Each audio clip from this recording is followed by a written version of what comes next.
Hello, and welcome back to another episode of Manifesting with Feng Shui. I am so glad you're here. If you're new here, I'm your host, Kristina Hollinger, and I help you to design the life you deserve by applying the manifesting wisdom of Feng Shui. And if you've been here for a while, thanks for coming back. It's always good to see you. And I'm so excited about today's topic because today we are talking all about one of the most essential areas of your home to apply Feng Shui. So if you're new to Feng Shui, listen up. This is so important. You need to activate the bedroom. And if you've been here for a while, stay tuned because I know that there's going to be something that you pick up today that you can apply after you listen to this episode. Today, we are talking your bedroom is where you attract romance and deeper connections. Let's activate it. And with me today, I also have Logan on the mic. Logan, you want to say hi? Hello again. How you doing? I'm good. I'm doing good. Just really like doing these episodes with you. They're a lot of fun. I appreciate it. So, I'm very intentional with when I schedule anything, but especially when I schedule the podcast. And so, last season 5 was the first time that I actually flew out to Austin, Texas, because, I live outside of Chicago. That's where I'm from. That's where I live. But I got the nudge to come out to Austin, Texas, because it's really great for my astrocartography. But beyond that, we recorded on a Friday last time, and that seemed to flow really well. So we're doing another Friday recording. And did you know Fridays are ruled by Venus? Did you know this? I did not know this. Every day of the week is ruled by a different sign. So Venus is the planet of beauty, romance, and abundance. And so I feel like we talk a lot about manifesting money on the show. I felt like it would be the perfect opportunity to lean into that. Whereas another good day of the week to record a podcast would also be Wednesday, because Wednesday is ruled by Mercury. So you didn't know Venus ruled Friday. So Wednesdays. I don't follow the day. I don't know who rules what days. I'm terrible at following that. Well, it's still good. And I think Wednesday is a great day for communication as well. So anyway, I'm feeling pretty good. So I'm glad that you're feeling good. I'm happy to be in the studio, batch recording season 6. It's just so much fun. And, there are people at different points in their journey of manifesting with Feng Shui. So Logan is very new to Feng Shui. So Logan, if you have any questions, please feel free to chime in. I will absolutely chime in. All right. Love it. Love it. Love it. All right. So we're going to get into it today because truth be told, when I first started manifesting with Feng Shui over 12 years ago, I really did start with the most essential areas: front door and bedroom. And so I didn't really apply it to my kitchen right away, which I would highly recommend doing that. So hindsight is 2020. I would definitely recommend applying Feng Shui to your kitchen because there's so many pillars of the kitchen that represent money and your capacity to earn and save money. So don't worry. We're going to have an episode on that this season. And then I also didn't know that bathrooms had the most draining energy. So looking back, I definitely would have applied Feng Shui to my bathrooms much sooner so that we could avoid energy and money leaks in our lives. And don't worry, I have an episode for that as well this season. So stay tuned. But when it comes to getting started with Feng Shui, the bedroom is such a powerful space to activate because ideally, we spend a third of our life in our bedroom because we're spending a third of our life sleeping. This is the place where it's the 3 R's in Feng Shui: rest, romance, and rejuvenation. That's what we're really focusing on. That's what we're trying to call in when we apply Feng Shui to our bedrooms. So the bedroom is this manifesting incubator, so to speak, because you're spending so much time there. And if you get my free mini course, which it's always in the show notes, I highly recommend you download it because essentially you can lay the Bagua map just on your bedroom and it's very powerful. So for example, when you walk into your bedroom, if you lay the Bagua map just on your bedroom, the far back left corner of your bedroom is the wealth area.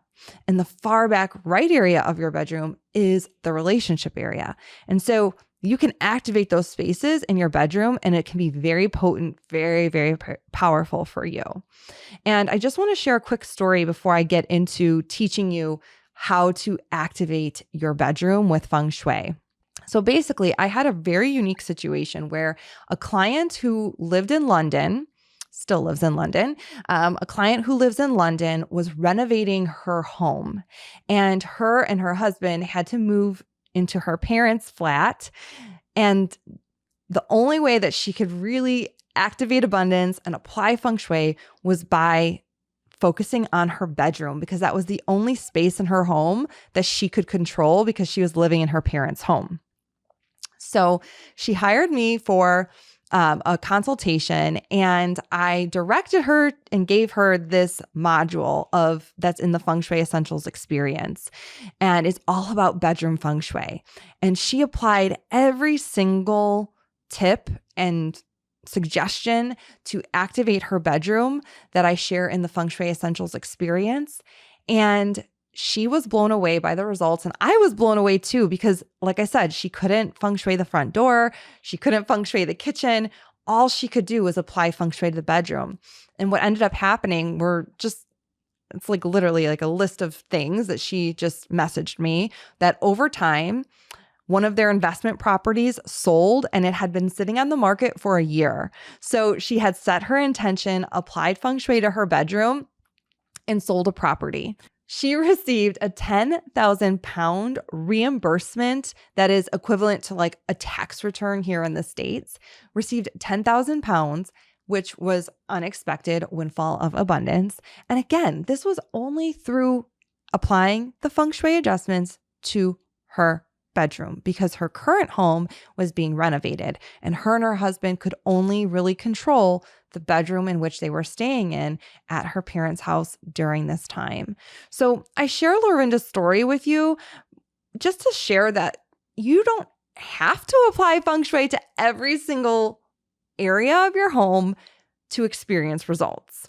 Now, obviously, it's optimal to apply feng shui to your front door and your bedroom and your kitchen and your bathrooms, of course. And at the same time, I get so many messages from you, listeners, who are telling me that you're applying some of the tips and the strategies that you hear in an episode, and it's working for you, and things are unlocking for you. And truth be told, this is why I do what I do, because I was experiencing magic and results when I started to apply feng shui in my own life. What year was it? I think 2012. I was living in the South Loop of Chicago, working 2 jobs just to make ends meet and pay for rent and groceries, and, living paycheck to paycheck. So then when I started to apply feng shui, it was a little bit about the money, because I did want to live a life that was more abundant, but it was also about feeling fulfillment. And what I found through manifesting with feng shui is it provided both. The first time I applied feng shui to our bedroom in the Chicago South Loop apartment, my husband got an unexpected raise, and we found out we were having our first baby. That wasn't even something I knew that I wanted in my life, and it ended up being exactly what I needed. I'm so happy having a family and being a mom. And so really, when your job is to do the feng shui adjustment and set your intention, and then you can just trust for the universe to fill in the details. Trust the universe to catch up with your dreams. And sometimes the universe is going to deliver things that you weren't expecting. And that's the beauty of manifesting with feng shui. That's why manifesting with feng shui really is it's a spiritual practice. Before feng shui, I didn't even really use crystals or think about what crystals could mean or how they could activate different areas of my life. I didn't even read angel cards or any of that kind of stuff. Feng shui really was the gateway into my spiritual journey. So I hope the same for you. I just want you to experience a life of abundance, because if I can work in public education for 18 years and grow my bank account exponentially, even though I'm on a fixed salary, you can do it too, because the world is filled with possibilities. And that's what Feng Shui will help you do. It's going to help you to open up your life to so many more possibilities that you don't even realize existed. So if you don't have the free mini course, definitely get that in the show notes, because you can go deep into the Bagua map and all the things there are so powerful. It's a great way to start your Feng Shui manifesting journey. And also, listeners, there is a meditation in there to help you activate the wood element, which we're in the year of the wood snake. So we want to align with the wood element. It helps you to grow your finances and it helps you activate money energy. So definitely download the free mini course if you have not already. And let's get into how to apply Feng Shui to your bedroom. Because as you know, your bedroom is where you attract romance and deeper connections. So let's activate it and let's set our intentions so that the universe can surprise you. And maybe it's going to be with a $10,000 tax refund like Lorinda, or maybe you'll end up growing your family and you didn't even realize that was something you wanted, and it's going to be such a blessing for you. So let's get started. Okay, so I really do have 3 tips and a bonus for you today to help you to apply the foundational Feng Shui principles to one of the most important areas of your home, your bedroom. As we were talking about laying the Bagua map on your bedroom, when you walk into your bedroom, the far back left area of your bedroom is the wealth area. So even though you can activate the wealth area of your entire house and your floor plan, so for me, it's like my home office is the wealth area. Even though I activate that space, I also activate the wealth area of my bedroom, because why not? I'm spending time in my bedroom. It's a manifesting incubator. So here's the tip for you today. If you feel called, you could get a plant. It doesn't have to be big, doesn't matter what size plant it is. Get a plant and place it in the wealth area of your home, of your bedroom. Plants represent the wood energy, and the wealth area is activated by the wood element. This is going to help your finances increase and help the money grow. Now, here's the thing. I have a lot of one-on-one clients who come to me and they're like, oh yeah, money's flowing in. That's not my problem. The problem is keeping it, because it feels like there's always another expense, a hidden expense somewhere. So here's where I really want you to lean in. Not only do you want to put a plant in the wealth corner of your bedroom, but also add 4 quarters, excuse me, not 4. Well, it could be 4 or 8. I like to 8 quarters because, follow me here, I'm a numbers girly. The back left corner is the wealth area, and it's activated by the number 4. But if you want to double your money, double the 4 and put 8 quarters in the pot of the plant with your intention of also saving money. So as your finances grow, you're also saving money as well. And it's that simple. That's your intention. This is a wealth adjustment for your bedroom. So definitely do that if you have not already. It's so simple and so powerful. In fact, I had a listener of the show who messaged me. I had mentioned something about activating the wealth area with a plant. She took a purple orchid, which is really great because the wealth area is actually activated by the color purple. Purple used to only be worn by royals, and it was like a very expensive ink to purchase and dye for clothing. So it was associated with money. And so royals used to, wear the color purple. Therefore, adding some purple to your wealth area is going to be very auspicious. So she got a purple orchid, which flowers represent the wood element. And after doing that, her husband got an unexpected raise. He got a bonus that was 2 times what he typically gets. And her business picked up. She was a spiritual entrepreneur, a healer, and her business doubled. And literally, she was just like a listener of the podcast and applying just some of the tips here and there that she had heard. So give this one a try. Activate the wealth area of your bedroom. Hey, Logan. Hey, what? When you think about your bed, do you have any plants in your bedroom already? No, we don't. Okay, I'm just curious so we were just talking about how you can place a plant in the wealth area of your bedroom, which by the way, like I actually haven't done this adjustment. Like I'm literally going to go home and do it because it's so easy. Too. Yeah. So when you walk into your bedroom, the far back left area is the wealth area. Do you think you have space? It doesn't have to be a big plant. It could go on a nightstand or it could go on the floor. No, that's actually the perfect spot for it. It's probably where the most natural light comes in also. Ooh, yeah. I love this. Okay. Yeah. So here's the additional layer. So the plant's the wood element. So it's going to activate the wealth energy, growth of finances, all that good stuff. But I have a lot of one-on-one clients that come to me and they're like, money's flowing in, but the problem is keeping it in. Like there's always another expense. So the next piece of this is to take 8 quarters and place them in the soil with your intention of saving the money too. Okay. I'm going to do that one. Okay. I love it. You can report back. Let me know. I think I'll probably just need to put a money tree in that corner. Oh, I like that. So I have an issue. So this year, 2025, if you put a money tree in the southeast of your home, it's supposed to be very auspicious for money, but like I don't get a lot of light in that particular room. So you're right. Money trees need like 6 hours of direct sunlight. So if you've got that, like heck yes, I would totally take advantage of that. Yeah. I think it'll be good in that corner. Okay. Love it. Love this for you. I'll report back. Yes, of course. Thank you. All right. So we have 2 more tips for the bedroom, and then of course a bonus. So let's keep going. Oh my gosh, I love this one so much. It's so simple. You want to have 2 nightstands in your bedroom. I did a one-on-one feng shui consultation for someone who, they had the most beautiful home. Impeccable. It was just so gorgeous. And interestingly, they only had 1 nightstand.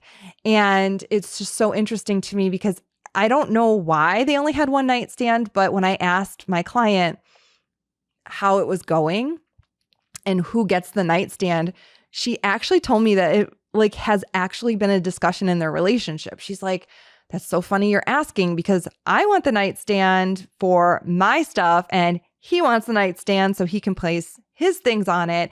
And it's been like a debate, like who gets the nightstand. And the truth is feng shui is very like metaphorical and it's symbolic in a lot of different ways. And sometimes feng shui truly is just like practical, right? Like it's practical to have 2 nightstands so both people in the relationship have a space, a designated space. And if you're single and you want to call in a relationship, have 2 nightstands. You want to prepare for that energy to come into your life.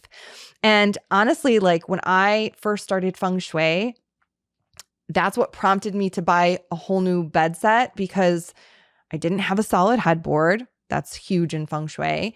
And we had like 1 nightstand, 1 rickety nightstand, and it was just a disaster of a feng shui room before I started to practice.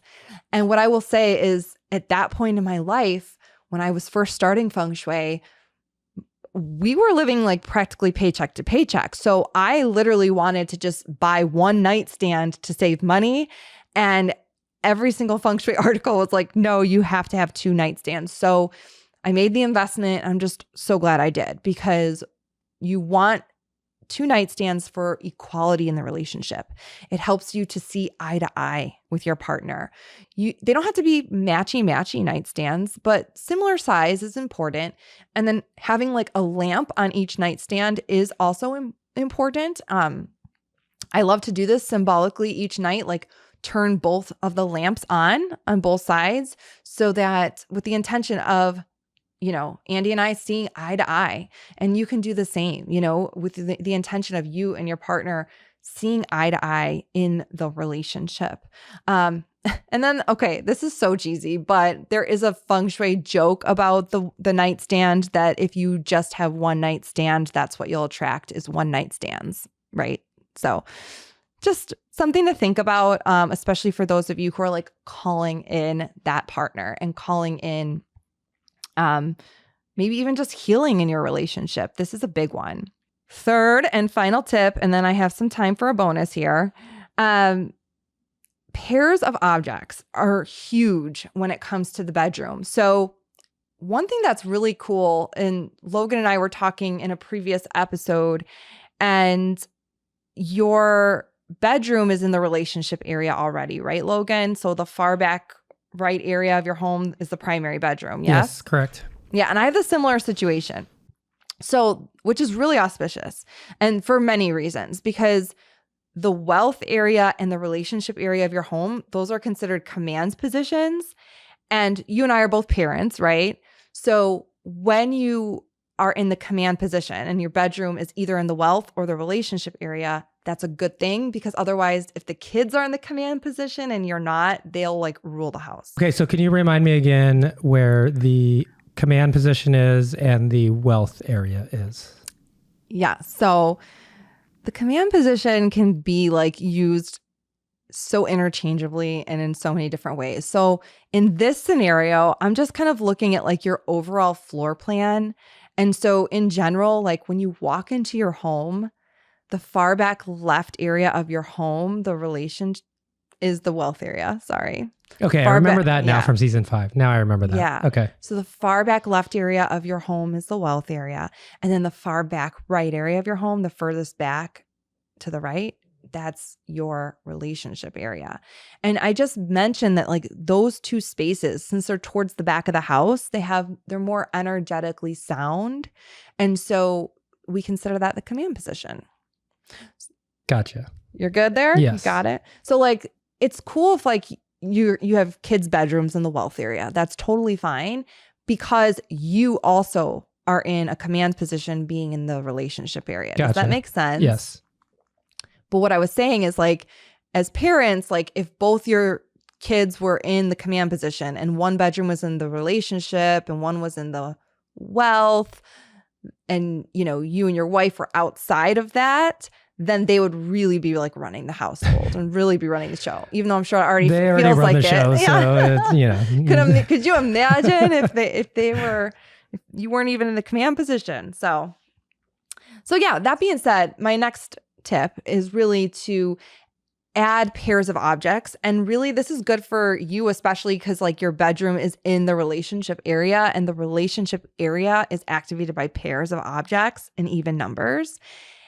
And for all the listeners, like it doesn't matter where your bedroom's located.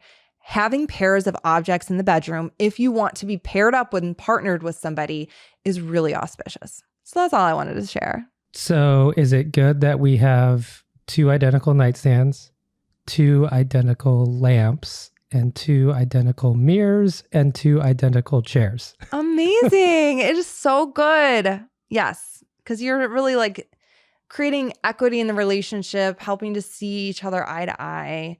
No one, and Logan, I was just saying, like I was in a house, beautiful home, doing a consultation, and they only had 1 nightstand. And it was like this whole thing of like, who gets it, you know? So it's nice that you both have your spaces. It's very weird to me only having 1 nightstand. I know. And I shared with everyone. I'm like, I actually almost only got 1 nightstand to like, 15 years ago, living paycheck to paycheck. I was trying to save money, but I was like, no, I'm getting 2 nightstands. That's what Feng Shui says. So glad I listened to that. It's definitely, and it does. I've been in like also in New York City. I flew out for a client, and, the apartments are a little bit smaller in Manhattan. And so we still found a way to get little nightstands for her. And if you can't fit nightstands, sconces, like 1 on either side, is really good.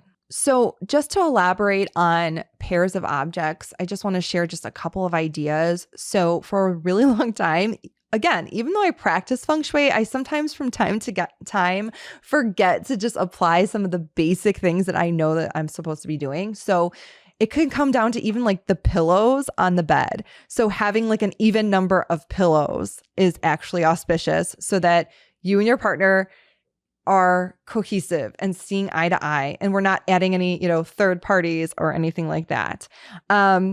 Also, rose quartz crystals are so great for relationship and also self-love and acceptance and unconditional love. So 2 rose quartz crystals is really great to partner them up next to each other with your intention of the love that you intend to call into your life, or the love that you intend for you and your partner in the relationship. Okay, here's the bonus. I really wanted to share this with you because it's actually a personal story. But, when it comes to your bedroom, if you are in a relationship, it's ideal to have pictures of you and your significant other and no one else. Like, you don't want to have family pictures and things like that, because essentially that brings energy into the bedroom that is, could be extended family members meddling into your relationship. It could be, if you have pictures with friends, it could be your friends nosing into your relationship. And you really want to keep the bedroom super sacred and just a space for you and your significant other. If you don't have a relationship right now, but you desire one, really look at the artwork in your bedroom. Like, could you potentially put two pieces of art next to each other? It doesn't have to be images of two people in a relationship. It could just be like two prints that resemble each other or go well together, hand in hand. Also, like, having updated photos is really important. So your wedding pictures are great, and they actually have the highest energy because your wedding day is one of the highest energy photos that you could get. It's the day that you made that commitment to each other. So I do have a wedding photo in my bedroom. However, on the other side of the bedroom, I have this really, really lovely picture of Andy and I holding hands, looking at each other happily. Like, it's great. But this picture is like almost 10 years old, which I jokingly asked my kids, I'm like, so we look the same, right? And they actually think we look the same. But the truth is, I wanted to update that picture because, firstly, every morning when we wake up, that's what we look at. And it's not a bad thing. It's just that it's a really good idea to keep your photos current. And so what I decided to do, this is part of my spring refresh. I did a few things around the house. And one thing I did is I invested in another piece of artwork that really draws you in. And it's just this beautiful scene. And yeah, I'm updating the picture. So I really wanted to set my intention for our relationship and really kind of as we've grown over the past 9 or 10 years, set an intention to continue to grow as individuals on our own, but also how can we grow together in a way that is, for both of our highest good? Because relationships have many seasons and relationships evolve. So if you don't have any photos of you and your significant other, this is a great opportunity to maybe add a photo that's pretty recent in your bedroom with your intention. Or like I said, I'm not even putting a picture of the two of us up. It's going to be a piece of artwork that I invested in just because I love looking at it. And it's just I'm going to set my intention for our relationship in that way. So that's just tip of the iceberg, a few things that you can do to help manifest wealth and romance and connection in the bedroom. And if you want to know more, the Feng Shui Essentials experience is coming so soon. It is almost here. And I would love to see you there. This is the course. If you only took one course of Feng Shui your entire life, the Feng Shui Essentials would be the one that I would recommend, because it is going to help you to Feng Shui the most important areas of your home: your front door, bedroom, kitchen, and bathrooms. And there's so much more in there. But of course, if you just want to get the foundational pieces, you want to join me for the Feng Shui Essentials experience. We're going to meet live. You're going to have a chance to ask me questions in real time. It's just one of my favorite courses to run every single year. And I just would love to have you there. It only comes around once per year. And you know what? Start manifesting today. Apply these Feng Shui adjustments in your bedroom. Get started. And then if you're curious to know more and to really make sure that your bedroom is a manifesting incubator and that you're truly optimizing your bedroom space, of course, you can work with me one-on-one, but the Feng Shui Essentials experience is coming up soon. And it's just a wonderful way to lay the foundation for your home and for your life. All right. Well, it was so much fun talking bedroom feng shui with you. Your bedroom is where you attract romance and deeper connections. It's time to activate it now. I cannot wait to see you next week. Logan, thanks again for being here. Of course, always my pleasure. All right. Awesome. Well, thank you, listeners. And I will see you next week where I will help you design the life you deserve. See you soon.